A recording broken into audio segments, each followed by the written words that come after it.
ஸ்ரீ கமலா ஜோதிட களஞ்சியத்திலிருந்து சாந்தி ஜோதிட. அதாவது சில கொஞ்சம் கொஞ்சம் சின்ன சின்ன பரிகாரங்கள் கொடுத்துட்டு வரோம். இப்போ பார்த்து தாய்மாமனால் நலம் பெறக்கூடிய ஜாதக அமைப்பு எது? பொதுவாக தாய்மாமன் என்ற உறவு எல்லா குடும்பத்திலும் சிறப்பாக சொல்லப்படும். பெண்களுக்கு குழந்தை பிறந்தவுடன் அதற்கு தாய்மாமன் உறவு ரொம்ப முக்கியம். அனைத்து நிலைகளிலும் குழந்தைகளுக்கு முன் இருக்கக்கூடியவர் தாய்மாமன். சமுதாயத்தில் இந்த முறை பெரிதாக கடைபிடிக்கும் அந்த தாய்மாமன் உறவு அப்படிங்கிறது ஒரு சிறப்பான உறவு. சில குடும்பங்கள்ல தாய்மாமன் உறவு என்று ஒன்று இருப்பதாகவே தெரியாமலே போயிடும். இதற்கு காரணம் என்ன? அதாவது இந்த தாய்மாமன் உறவை எந்த இடத்தை கொண்டு அறிய வேண்டும். அதாவது ஒருவர் குழந்தையினுடைய ஜாதகத்தில் 5ஆம் இடத்து அதிபதியை கொண்டு அறியலாம். தாய் மாமனால் பலன் உண்டா இல்லையா என்று நாம் தெரிந்து கொள்ளணும். அப்போ ஒரு குழந்தையின் ஜாதகத்தில் உள்ள 5ஆம் இடத்து நிலைதான் அறிய வேண்டும். அதனோடு புதன் அப்படிங்கிறது தாய்மாமன் கிரகமாக அமைகிறது. அப்போ ஒருவருடைய ஜாதகத்தில் 5ஆம் இடமும் புதனும் வலுவாக இருக்க வேண்டும். அப்ப அந்த பிள்ளை ஜாதகத்தில் தாய்மாமன் உறவு சிறப்பாக இருக்கும். தாய்மாமன் வீட்டு சுகத்தை அனுபவிக்கலாம். 5ஆம் இடத்து அதிபதியும் புதனும் வலு பெற்றிருந்தால் தாய்மாமன் வீட்டு உறவு நிலை சிறப்பாக உயரும். புரியுதா? அதே போல ஒருவர் ஜாதகத்தில் புதன் 5இல் வந்தால் தாய்மாமன் ஸ்தானம் கெட்டுவிடும்.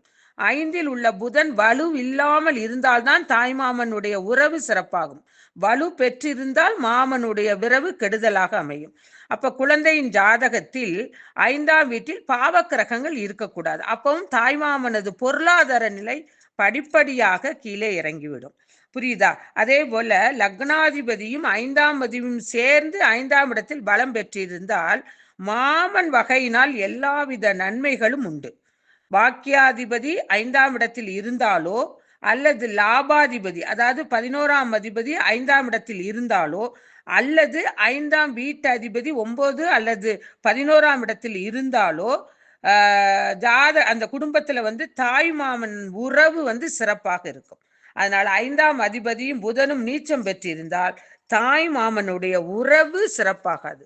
சரி, நம்ம ஜாதகத்தில் இப்படி அமைஞ்சிருச்சு, அதுக்கு நாம் என்ன செய்யணும்?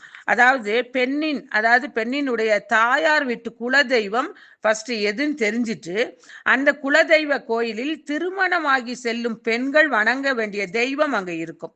திருமணமாகி செல்லும் பெண்கள் பௌர்ணமி தூரம் அந்த தெய்வத்தை வணங்கி வந்தால் தாய்மாமன் உறவில் விரிசல் வராது, உறவு பலப்படும். அதாவது இப்ப அங்காள பரமேஸ்வரி குலதெய்வமாக இருந்துச்சுன்னா அந்த கோயிலில் இருளாயி அம்மன் அப்படின்னு ஒரு தெய்வம் இருக்கும்.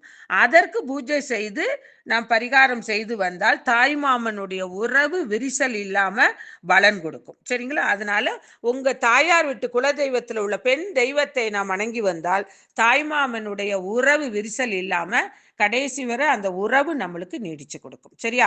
இதை எல்லா பெண்மணிகளும், ஏன்னா தாய்மாமன் உறவு அப்படிங்கிறது அது மிகப்பெரிய உறவு. அந்த தாய்மாமன் உறவு அந்த குழந்தைகளுக்கு செய்வதற்கு அந்த தாய்மாமனுக்கும் அந்த கொடுப்பனை வேணும். புரியுதா உங்களுக்கு? நிறைய இடங்கள்ல தாய்மாமன் உறவு இல்லாம போயிடுச்சு. அந்த மாதிரி சூழ்நிலையில நம்ம வாழ்ந்துட்டு இருக்கோம். அதனால இந்த உறவு நீடிக்கிறதுக்கு இனிமேல் உங்க குழந்தைகளும் நன்மை பெற இந்த மாதிரி இந்த பரிகாரத்தை செய்து வாங்க. சரிங்களா? இந்த வீடியோ பிடிச்சிருந்தா உங்க லைக் பண்ணுங்க, ஷேர் பண்ணுங்க, சப்ஸ்கிரைப் பண்ணுங்க. ஓம் நமச்சிவாய.